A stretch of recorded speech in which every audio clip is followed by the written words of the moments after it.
What's up, my peoples? So, today I just want to give a more detailed response as to my election prediction.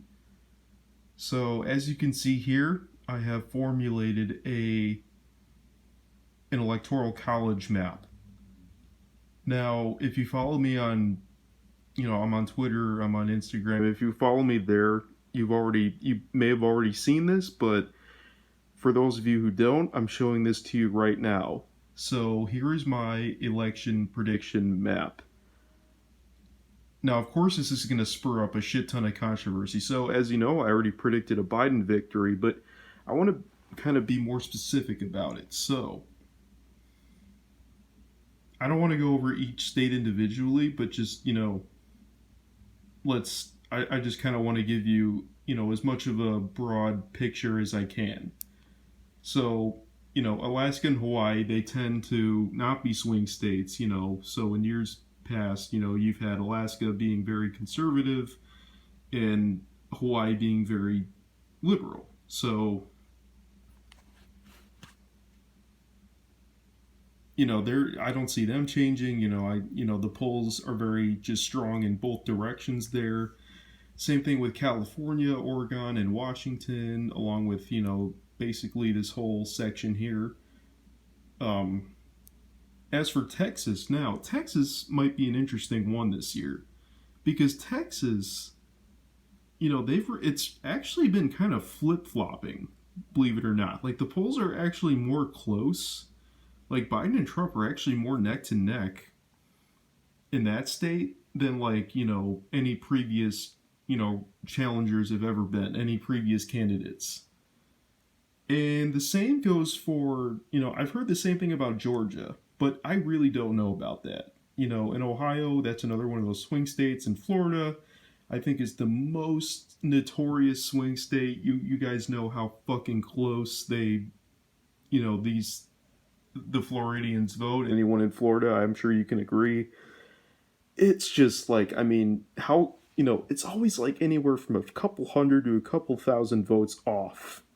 But I'm predicting just a Trump victory. Now that again, that might not, be locked in solid, but because there are a lot of older people who are saying, yeah, Trump kind of abandoned me in our times of need, and he really didn't respond great with this pandemic.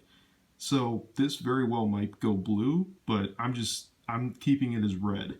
And the same goes for all these other areas. Now Iowa, um, I don't think I really see Iowa leaning towards Trump right now. Same goes for obviously my state. My state is solid blue. Now Minnesota is another point of contention. People are like, "Oh, can Trump win that?" Oh, I don't think it's as blue as people think. And same thing with these states, the ones that Hillary lost last time around. Now, and like I said, it really is the pandemic that changed a lot of this, right? So it was just, that's really what, you know, quite literally overnight, just everyone had kind of an epiphany of hey, maybe this guy's incompetent. Maybe this whole administration is just a joke. So, yeah, I'm not going to go over any other states, but this is just my overall prediction. Now, there's also the breaking news that Trump, Melania, and many other people in the Trump cabinet have tested positive for COVID-19. As of recording this, Trump and Melania both have similar symptoms. They both have a cough and a fever, and I would imagine loss of taste as well. Melania has she's significantly younger than Trump, and she has kind of a slimmer body type, so I can see her recovering from this virus in the coming weeks or so. Trump, that may not happen.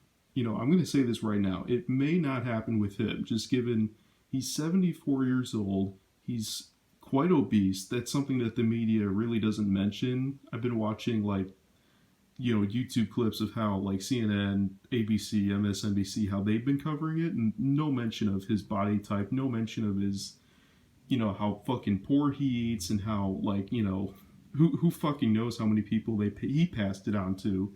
because again, he clearly doesn't listen to Fauci's guidelines. He doesn't listen to anything really. I mean, he's his own man. He's an island, and Biden tested negative because Trump had it when they just did this debate, when they did the debate the other night.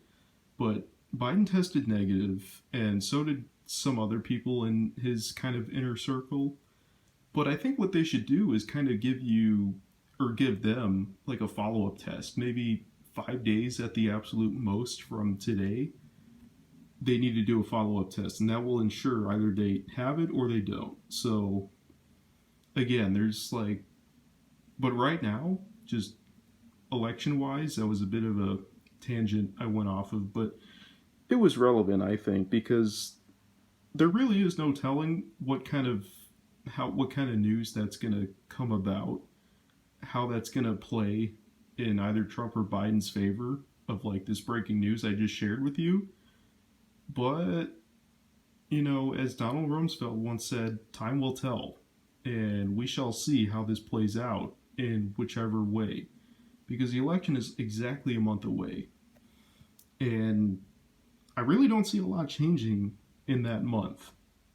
There's not going to be a vaccine, and if there is, it's not going to be available to everyone, so there's not going to be some huge 360-degree turnaround, and somehow that kind of saving the country, having like a superhero sort of heroic act happen. No, that's sorry to burst your guys' bubble, but that's not going to happen.